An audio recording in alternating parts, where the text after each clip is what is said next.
Hey there, art nerds. Today I'd like to share Lilliputian Living 2022 with you guys. So if you're not familiar with me or my work, I'm Becca Hilburn. I'm a watercolor comic artist. I make the watercolor comic 7-inch Kara, and it's about tiny people. And every year I do an inked art challenge throughout the month of October that does a little bit of world building in the Lilliputian world. So if you guys aren't familiar with Lilliputians, they're the tiny people who occupy the spaces in our world. Kara herself is about 7 inches tall, hence the name 7-inch Kara. And believe it or not, I am in the 6th year of Lilliputian living, and every year I have shared my daily drawings and progress on social media, whether it's Facebook, Twitter, Instagram, or YouTube. This year was no exception, and the theme for this year was pets. So I wanted to depict how tiny people enjoy their daily lives with these companion animals, whether they are accessibility and mobility aids, whether they help them hunt or gather, whether they're just lovely companion animals, or whether they're animals that are farmed. I wanted to kind of show you guys how Lilliputians interact with the natural world and what kind of pets and companion animals they might have. So this is just a flip through of all 31 inked prompts. The materials that I use for this challenge are very straightforward. I use a Strathmore mixed media visual journal.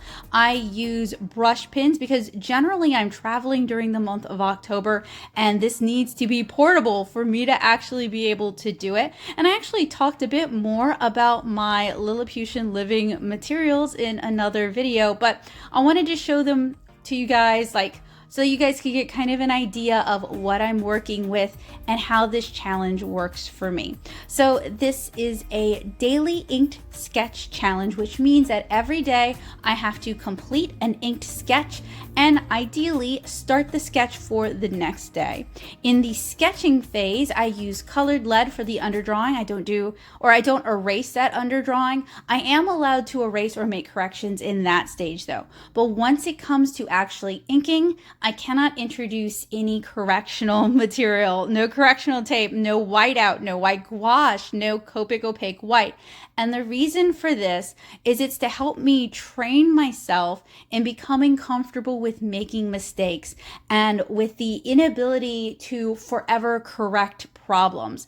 A big part of being an artist is learning when to move on, how to fix what you can and make peace with the rest, because often other people can't even see that mistake. And I've often seen other artists spending all their time correcting the same mistake over and over again. So this year was really quite a challenge because not only am I working on Lilliputian living throughout the month of October, but this year I also had basically a show every weekend, with the first show being one in October, which meant I was out of state for that first show. So portable materials are really important. I shared pretty much every day of Lilliputian living this year, minus 2 days when I was in Ohio. I've shared all of them as shorts and over on my TikTok. So this is kind of a compilation of that. And everything has been time-lapsed significantly because each one of these takes about 30 minutes to sketch, and then anywhere from 30 minutes on a really fast day to an hour and a half, kind of depending on the complexity. And I have a fairly simple art style, and I was so busy this month that I didn't really get particularly elaborate or complicated with these illustrations. So they kind of fell into the 45 minutes to an hour and a half ballpark. And then of course, you have to edit the video and get it online and promote it. So that meant there were a lot of late nights for me. But I'm still really proud of the work that I've done on Lilliputian living. And if you're interested, I actually have the first volume, which is the first 4 years of Lilliputian living, available as a black and white prose book. So it's illustration as well as the accompanying world building text. That's available in the Netto shop at nettosoup.com/shop. But I have also turned the first third, fourth, and fifth year, plus some bonus illustrations into a coloring book. And that is Curious Little Things. That's available in a larger size. It's been specially formatted and laid out to be good as a coloring book, whereas Lilliputian Living is not. It's just meant to be kind of like a companion book or a world building book. And you can also get that through the Natto shop. I'm currently working on the second volume of Lilliputian Living. So this year is going to be part of that volume. And I worked heavily from reference whenever possible because I really want to practice drawing more diversity, more body types, more abilities, different ethnicities within my work. So reference is very helpful for doing that as much as possible. But this is a fantasy setting. So I do take some liberties in terms of like how clothing is handled, how fasteners are handled, since they are tiny people. So while there are a variety of people in Lilliputian Living, and I'm always pushing to include more and show more types of life and more people at different stages of their life, it's not meant to be like a direct representation. That said, if you come from a culture that has tiny people stories, and I'm pretty much convinced that every culture does have some tiny people stories. I like to think of 7-inch Kara as kind of a genre work, and it's within the tiny genre. So if you would like to share those stories with me, I would love to hear them. I'm always looking for more reference and inspiration. You can share them with me, ideally in my Discord server, because I am 100% more likely to read that and be able to interact with you guys. And that is the Paint Box. It's a private server on Discord, so I'll have a link in the description below since it's not searchable. So yesterday's was Garter Snake.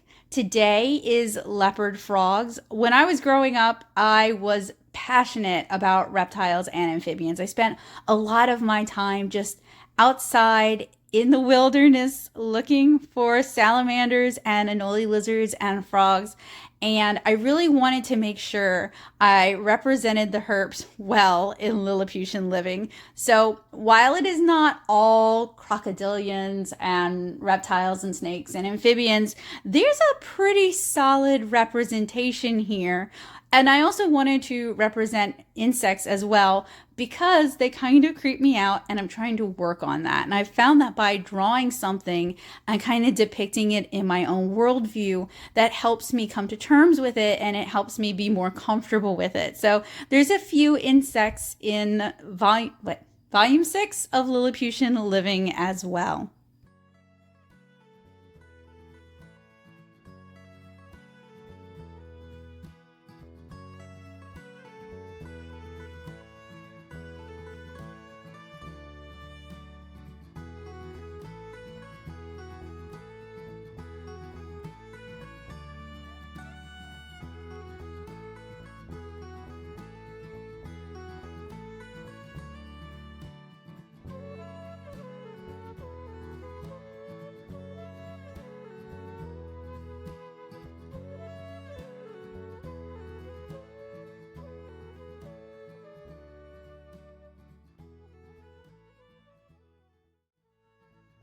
I also wanted to include some birds this year. So I'm a big fan of ducks. I think they're very cute.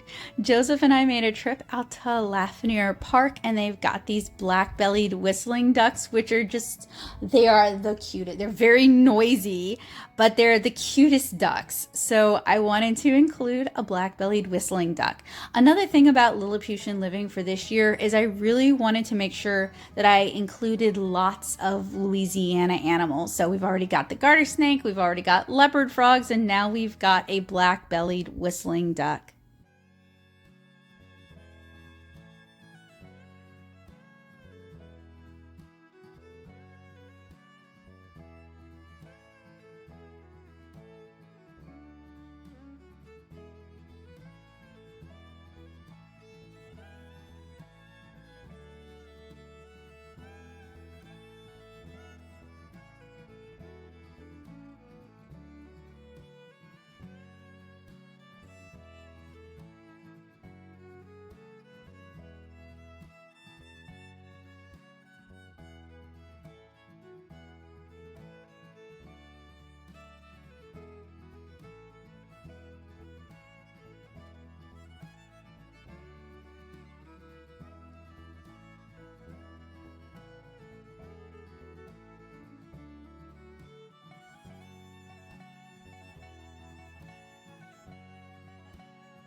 Speaking of Louisiana, growing up in Louisiana, one insect I always got along well with were dragonflies because these guys eat mosquitoes. And if Louisiana has a lot of problems, but one of our big problems is definitely mosquito control. And while the trucks do go around spraying the mosquito poison that is poisonous to humans and animals as well, dragonflies do a much better job at population control without, the chance of getting sprayed in the face by the mosquito truck while you're going for a walk in the early evening. So, of course, I wanted to show a friendly dragonfly, a friendly mosquito hawk perching on a young man's arm. I thought that would be a wonderful inclusion for this year's Lilliputian Living. And he's out collecting blueberries and actually using those plastic medicine cups to do so. So that's another thing I'm always trying to do with Lilliputian Living is I'm using it to depict world building and problem solving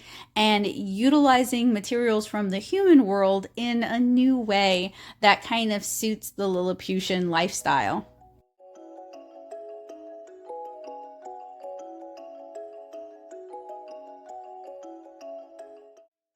So you guys probably don't know this about me because I've been told this absolutely does not suit my vibe and is quite surprising, but butterflies and moths scare me. Like, I'm really freaked out by them. I really don't like them.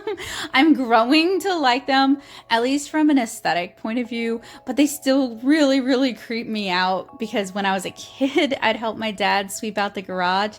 And in Louisiana, garages are the place where all the insects seem to go to die. And there was something just really tragic about finding butterfly wings in the garage that really just kind of like stuck with me and freaked me out from a very young age. So I'm trying to like butterflies. They're an important pollinator. So this young lady here has a prosthetic arm, and I thought it would be interesting if Lilliputians repurpose parts from dolls as prosthetics because they're already ready-made. So I wanted to make it kind of look like a plastic doll arm, and hopefully that comes across here. And this is okay. So there are a few days where I kind of cheaped out on ideas because I was traveling to Ohio or I was tabling at shows and I was just tired and didn't have a lot of brain space to think. So if this looks very similar to an illustration from Curious Little Things, you're not wrong. It's the same sort of theme. I just changed a few things. There's a Clover Girl illustration where the girl is laying in clover and she has her eyes shut. I just kind of did a variation on that, and I do think it turned out really cute. So speaking of traveling, this one was inked at the Columbus, Ohio airport because, like I said, when you're doing this monthly inked art challenge, part of the challenge is you can't just drop everything you're doing to work on this challenge. Like, life has to go on. I don't actually take October off, which means I'm always dancing a bit with burnout, but it also means I'm always usually pretty proud that I didn't just set everything aside to do this. Like, if that's your plan and that's what you want to do, that's fine. I'm not like begrudging other people from doing that. I think it could be an opportunity to create some wonderful art. And I actually have a vlog where I talk all about art challenges. But for me, I have to be able to keep doing stuff, at least on most of the days. So we are missing 2 days, the crow's illustration and the one after the crow's illustration. I'm so sorry. It went by so fast, didn't it?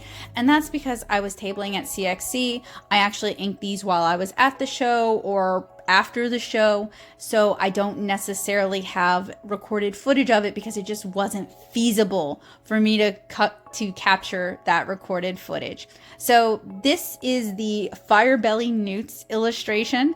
When I was a girl, I kept salamanders and newts in tanks. Like I mentioned, I was not into insects, but very into herpetology. I really wanted to become a herpetologist when I was growing up and study reptiles and amphibians, and I still have a big soft spot for them. One of these days, I'll probably go back to keeping newts.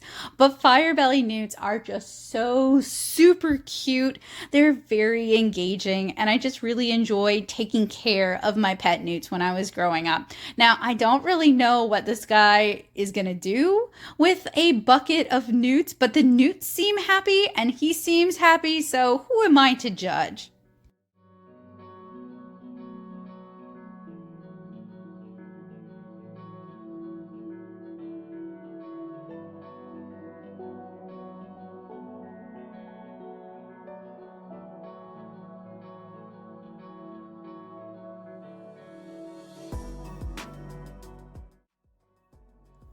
So, like I mentioned earlier, I did want to include more birds. Birds seem like they'd be a very popular and helpful pet for Lilliputians. This is a lovebird. My family, my natal family, I guess would be the word. I'm married, so my husband is my family now, but you guys know what I mean. My parents, we had lovebirds growing up. Actually, they still have two lovebirds, Peanut and Cashew.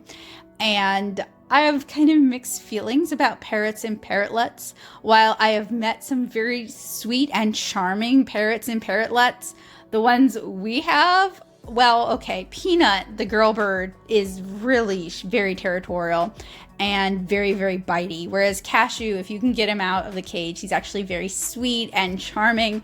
We had Peanut before we had Cashew. My mom and I had Peanut, and I spent a lot of time with her. She was out of the cage a lot, and we socialized with her. And my brother got Cashew without kind of telling me, and Peanut's behavior changed entirely after that. So I just avoid the lovebird cage other than talking to them when I go visit. So this illustration of a baby taking a snooze with some wrapped up baby bats was inspired by several images off the internet, because apparently when baby bats are orphaned and found, rescuers will wrap them up in tiny little baby bat burritos to mimic the fact that their mothers would have wrapped them in their wings. And that's just so charming and adorable. I could definitely see a Lilliputian family raising a little brood of baby bats, although this is several baby bats here, maybe too many baby bats to be taken care of along with a tiny baby Lilliputian. But the illustration itself turned out very cute, and it was a good excuse to practice just inking straight up with a brush pen. So if you watch my channel, then you know I found a pinky rat early in February. I found him in a gutter on the road nearby where I lived. I scooped him up and I brought him home. And through some miracle, I am actually able to raise him to adulthood. He's still with me. His name is Basil. So I had kind of a turning around when it comes to small rodents and to rats. And whereas before I was like, that's cool if having a pet rat is your thing, it's not my thing. Now I am very team rat. So Basil is a roof rat. And he is very small for a rat, and he's very cute, and he has this very long tail. So you guys are going to be seeing actually a few rat illustrations in this year's Lilliputian Living, because having had a pet rat, I can tell you guys that pet rats, especially very affectionate and friendly pet rats like my Basil, would be such a good pet for Lilliputians. They really are very affectionate and very much like teeny, adorable little dogs. So I kind of wanted to depict a pet rat making a fort with his tinies, or her tinies, because that's one of Basil's favorite things to do, is creating nests out of various materials in his cage. And I figured that would be something that, like, kids like to build forts and rats like to build nests. And I feel like when we're at this scale, that just works out really well together.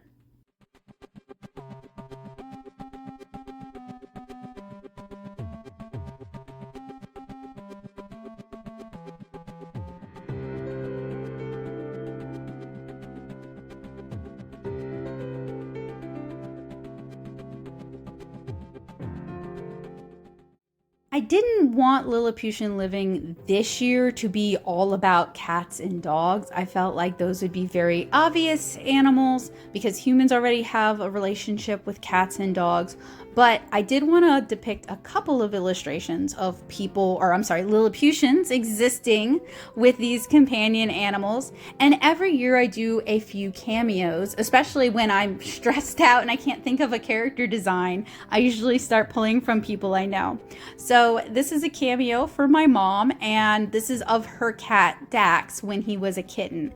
And he is such a beautiful orange boy now, but he is so bitey. He was found as a stray, and while he does have interaction with my cat Bowie, he's never really had enough interaction with other cats, and we think he might have been separated from his mom and siblings way too young, and then he was found in an O'Reilly's by a train track, so we're pretty sure he has some kitty cat cat PTSD as well.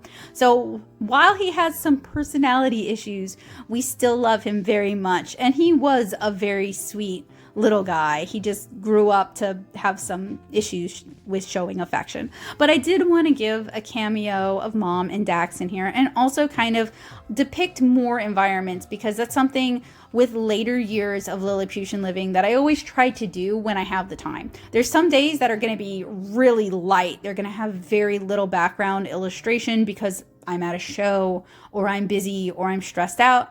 And then there are going to be days like this one where I do try to actually depict how Lilliputians live in their homes, and what their homes look like, and what kind of items they use, and what they create, and what they repurpose.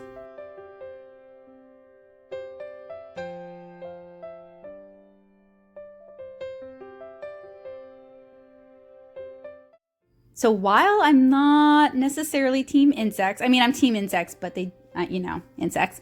I do like earthworms, and I've always kind of gone out of my way to save earthworms from the pavement and make sure they end up in the grass. So I definitely wanted to depict an illustration of a Lilliputian feeding his earthworms some compost, especially since I compost, and I just thought it would be a very cool illustration, I guess, kind of like tying it back into nature and kind of implying some simple things that people can do to just kind of be part of this world and to help take care of the animals in this world as well, because a lot of our food waste, when we just throw it away in the garbage can, just ends up sitting in a landfill where it can't even decompose because there's not enough oxygen. So even just throwing it in your yard, in some instances, like not everybody can do that, but I live in Louisiana, so the squirrels and the birds will thank me for the corn cobs that I've thrown out in the yard. And if you live out in the country or the woods, that could be an even better opportunity if you have an area on your property where you can just kind of put those things, and it doesn't matter if wildlife goes over to that area to eat it. My friends who live out in the sticks know what I'm talking about. The trash heap. We all know about the trash heap, but I wanted to depict a relationship with earthworms and also a relationship with nature.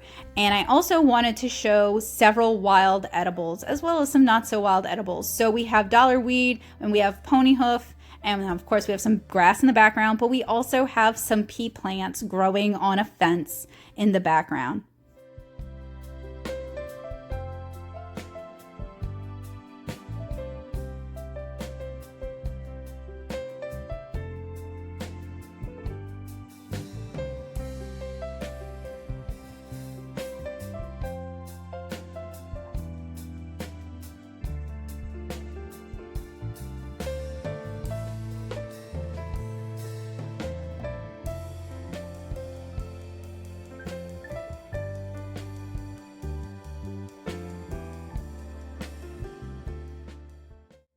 So we were talking about rodents earlier, and I wanted to draw a class pet, and guinea pigs are kind of one of those quintessential class pets. They seem like they are very good-natured, larger rodents that tend to be very patient with younger kids.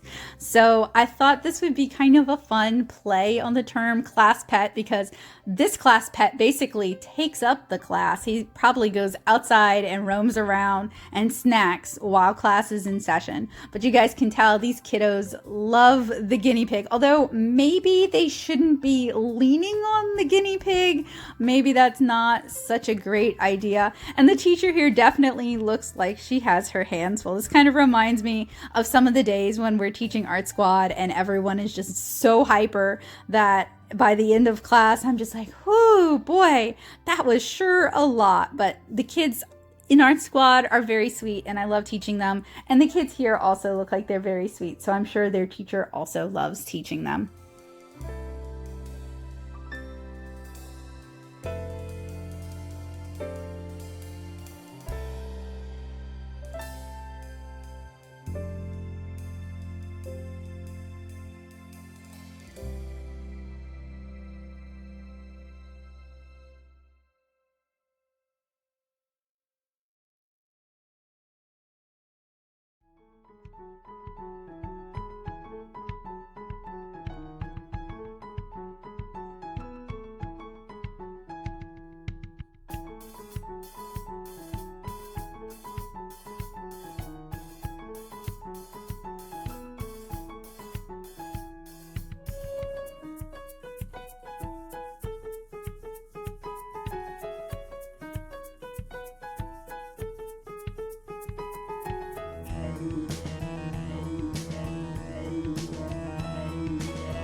was another one of those light days. So I was doing the Andouille Fest when this one came up, and the days were from 11 to 11, which means 11 a.m. to 11 p.m., rain or shine, regardless of the weather and the noise level. Well, I did a vlog about Andouille Fest, so if you're curious about my experiences with Andouille Fest, you can watch that. But I was pretty tapped out. But one thing I kind of walked away with was this image of two little babies kind of cuddling together. So we've got a little girl, and we also have a baby bunny kind of taking a snooze on an oven mitt that's being used as a mat. And this one doesn't have any background because of the restrictions that I was dealing with on that day. But I still think it turned out really cute, even though it's a very simple illustration.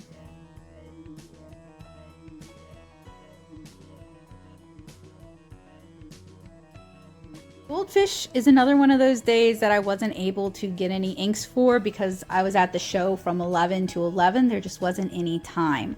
The next day, I came up with Corn Snake, and this was kind of inspired by this really goofy looking gator ride that they had at the Andouille Festival. And I wanted to depict just different ways, because there's going to be these scale differences, the different ways that Lilliputians might interact with the animals around them. And realistically, I know some of these animals would probably prey on some of the Lilliputians, right? That's just the circle of life. When you're little, your life is really stressful. Everything wants to eat you. And in some of these instances, maybe the animals would have a fondness because they were raised by the Lilliputians. So maybe they would not, that prey instinct just wouldn't kick in. I don't know. It kind of depends on the animal, but this is a work of fiction. It's a work of fantasy. And part of why I do Lilliputian living is to kind of get people to rethink our relationship with the natural world and the animals within it, and hopefully treat the natural world and the animals within it with more kindness and more love. So some of this is wishful thinking on my part, but I am aware, as somebody who likes animals and wanted to be a naturalist for most of her life and has a minor in environmental science, I am aware that some of these animals would not get along so well with some of these Lilliputians. That said, here is another cameo in the book. This one is of me. Every year I draw myself and Joseph. Joseph was the goldfish one. That was his request. This is me with Basil. So this is actually a double cameo because Basil is in this one. One of these years, Bowie, my cat, is going to make it into a Lilliputian living. I don't really know how he hasn't yet. I really thought Joseph was going to request Bowie. So that's probably why he didn't this year. But it's both of us creating some art together. Although Basil has never had the chance to do this. His art form is really sculpting these very elaborate nests with pom-poms and crinkle paper. But maybe one day he'll get a chance to do a little bit of finger painting.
Harvest mice eat flowers, at least edible flowers, and that was kind of the inspiration behind this one. It's like something that they have in common. And just look how cute and how proud this harvest mouse is to be bringing home a dandelion. She or he just looks so excited.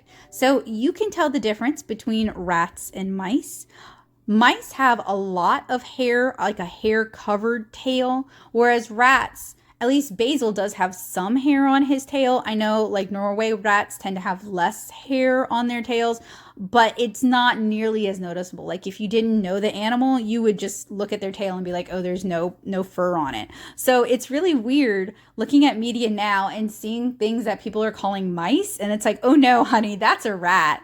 But this one is a harvest mouse, and I made sure to draw the tail accurately. And I think this illustration turned out really charming. I'm going to have to rework some things when I watercolor it, just kind of adjust their faces a little bit. But I think this one's going to turn out to be a really cute watercolor illustration. And that's another thing that I use these Lilliputian sketches for. They're usually the basis for watercolor illustrations that I work on throughout the year. And speaking of that, Curious Little Things actually has a bunch of watercolor tutorials utilizing the illustrations within the book that accompany it. So if you're into watercolor and you'd like to try painting, but you don't want to have to do the drawing yourself, that could be a good way to go about doing it.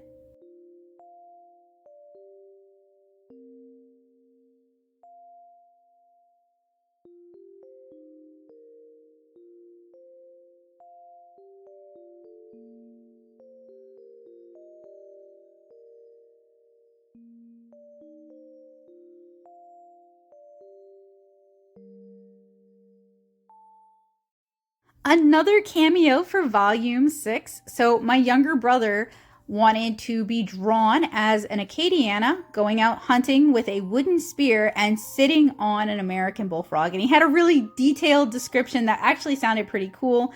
I didn't write it all down. I just kind of jotted down the basis for it. But that was the inspiration for this cameo here. And a lot of how I depict Lilliputians, especially when set in Louisiana, is inspired by Cajun and Acadiana and homeless Indians. So I'm trying to draw from just local culture, and hopefully people will think that's cool and maybe want to investigate more of it and learn more about how people live down here and what ways of life people have.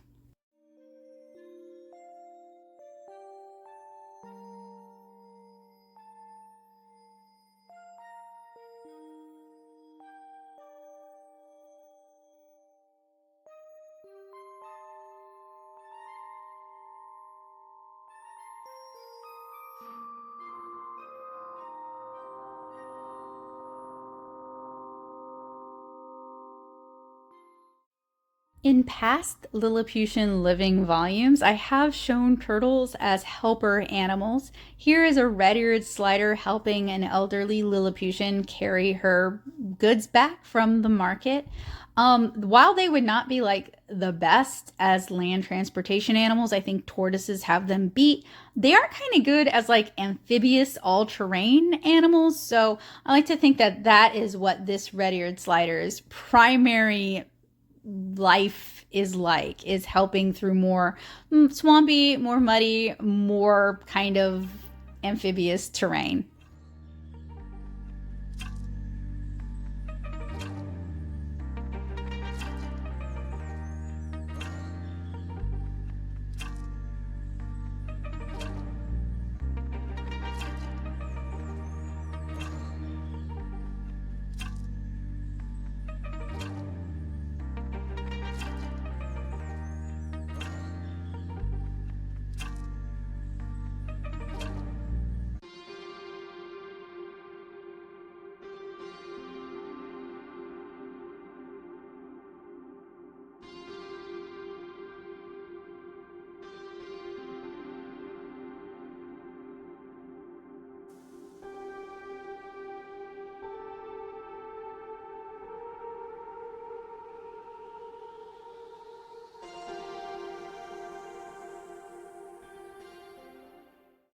So when I was a kid, my extended family would have crawfish boils, and we were always allowed to save one crawfish or crab from the boiling pot, and they would usually get released right back into the ditch, pretty similar to where they came from. So if you're from Louisiana and you live around the ditches, you guys see all those crawfish chimneys, you guys know what I'm talking about. It's not like we're introducing an invasive species here. We're from whence it came. It probably came from like 20 miles down the road. So I kind of wanted to depict a little bit of that, but also have like a little bit more equality going on. So here is a kid and their crawfish having a stick battle. Would a crawfish play like this? No. Crawfish play for keeps. If you put a crawfish in your aquarium, they're going to kill off everything else that's in that aquarium. But this is a work of fantasy, and I am allowed to depict it as a work of fantasy. Would I recommend a Lilliputian have a pet crawfish? No. So one of my aunts actually has a pet opossum whose story is kind of similar to my basil, was found as an itty bitty, basically hairless baby, lived in an area where there wasn't a rehab or a rescue. It was basically they take care of this possum or this possum just doesn't live, and they ended up raising a baby possum. And actually, she's very old now, apparently, for a possum, but she's still alive. So this was me kind of thinking about Blossom. Now, would I recommend that you go out and get your own pet opossum? Probably not. Wild animals as pets is not something I'm recommending here. But this is a Lilliputian. They can do what they want. If they helped raise an opossum, they can have a pet opossum. And this opossum looks like she is enjoying the tummy scritches greatly.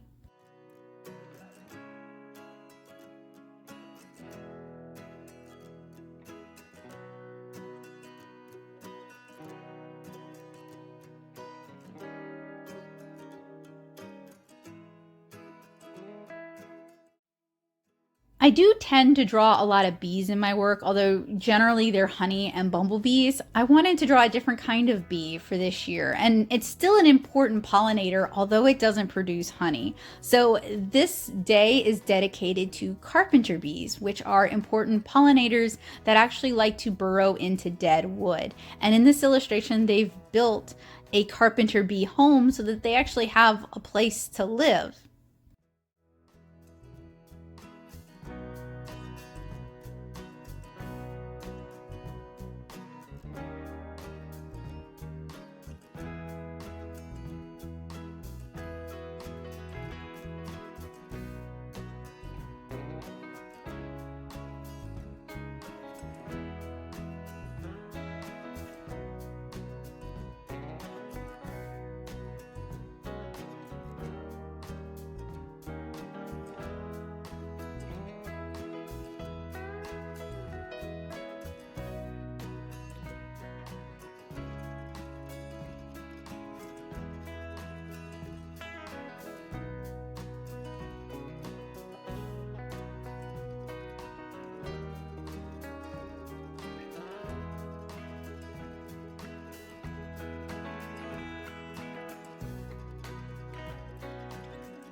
So full disclaimer, a lot of the mammals depicted this year are basically like wild animals I would have as pets if the opportunity arose.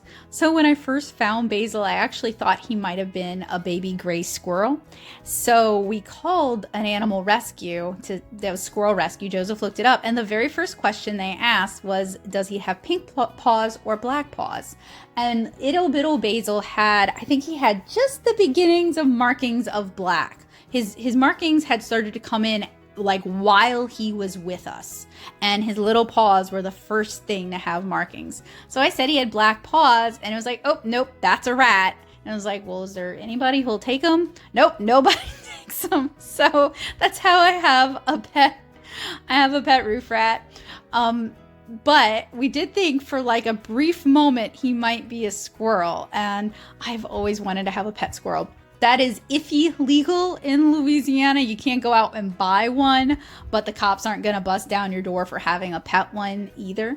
So here is a Lilliputian and his squirrel collecting pecans, because having had pecan trees around me, my grandfather had a pecan orchard, my mom had a big pecan tree in her backyard. There's one thing I can tell you is that the squirrels are going to get to them before you can. So you better work together if you want any of those sweet, sweet nuts.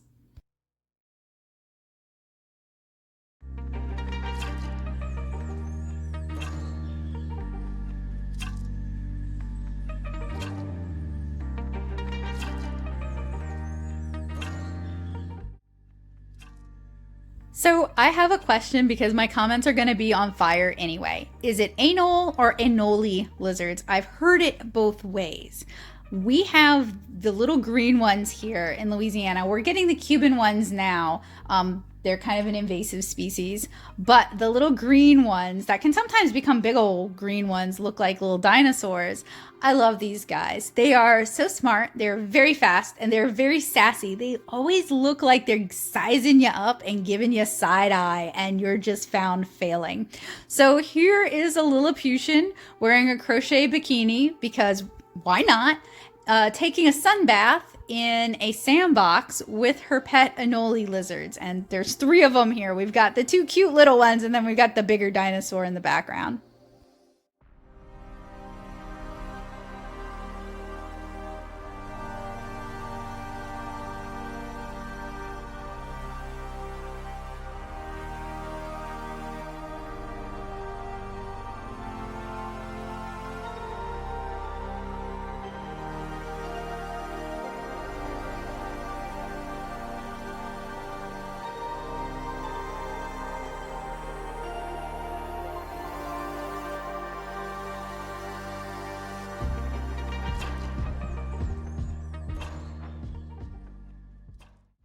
So one thing I really want to work on is depicting more people with different abilities. I have ADHD, which is kind of an unseen disability, but it still finds its way into much of the work I make. Kara herself is coded to be ADHD.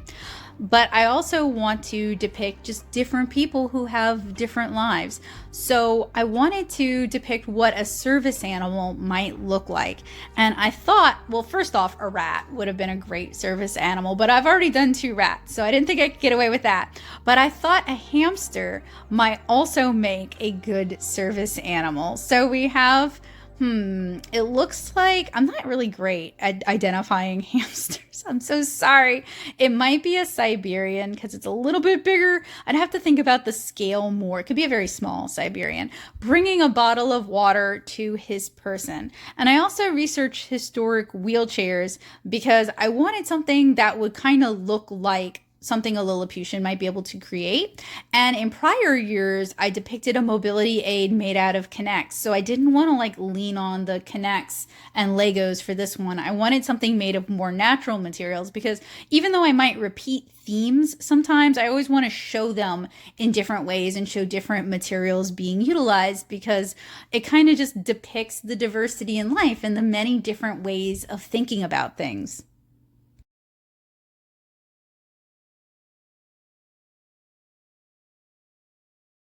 So I had this idea in my head for a while of a snooty Lilliputian with her snooty, fancy pet Angora Rabbit. And while I didn't quite capture her facial expression right, she doesn't look quite haughty enough. I do think the fluffiness of the rabbit kind of helps offset the fact that she doesn't look quite as snooty as I would like. She's actually serving some like Kimiwa pet. Sorry, I grew up with it being called Tramps Like Us. She's serving some Ogawa vibes, which I'm also here for because I grew up reading her manga and I loved it.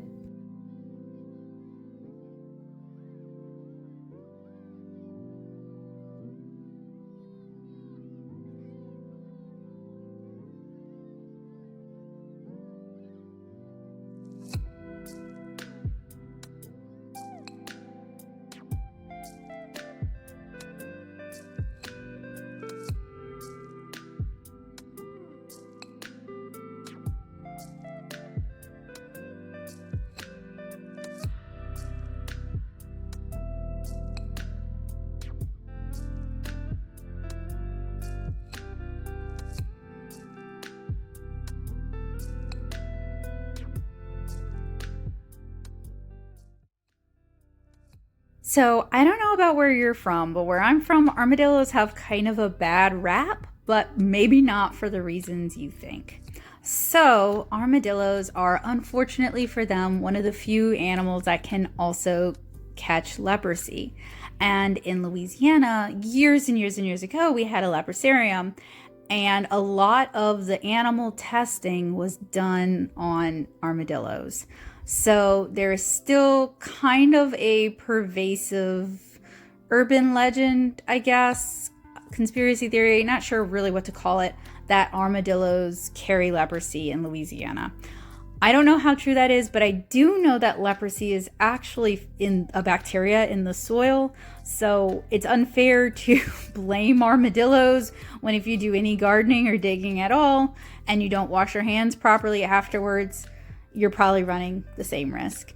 They are also helpful little insectivores, though, who help keep those kind of populations down. So I wanted to depict one in a more friendly and more charming light. So here's a little cutie helping his Lilliputian carry a bunch of goods back. I think this illustration turned out super duper cute, and I really look forward to being able to watercolor it for you guys. So hopefully you'll keep an eye out for that one. This year, like a lot of the illustrations, the ideas are really cute, even if the execution wasn't always up to what I would have liked. So there's a lot of illustrations out of this year that I'm looking forward to painting.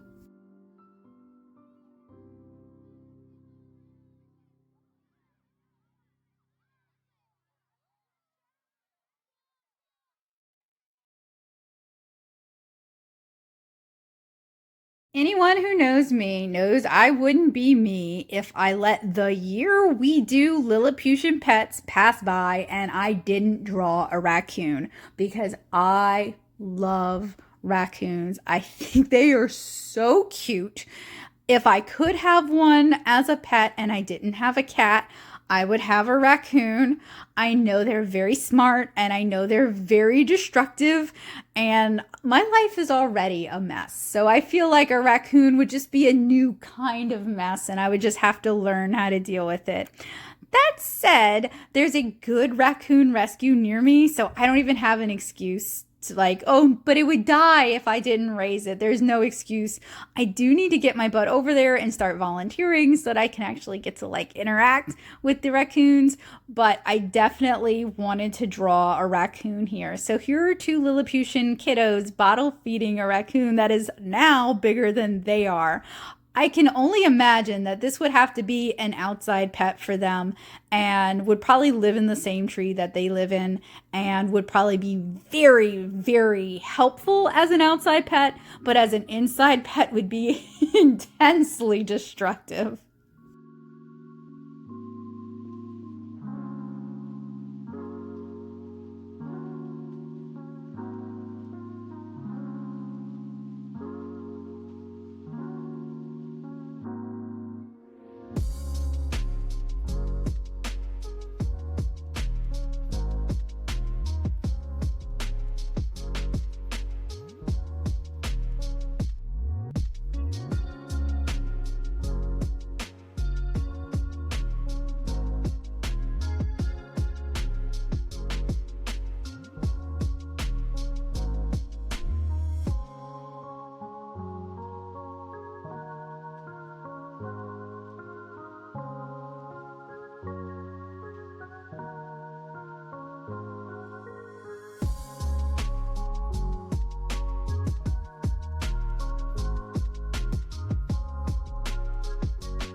And for our final day, we have our dog. We have a Shiba Inu helping his Lilliputians roll home a pumpkin. Are they going to eat it? Are they going to live in it? Who knows? But he sure is helping. So that is 31 days of Lilliputian living. If you guys hung out with me in the shorts or over on TikTok when I was regularly sharing them, thank you guys so much.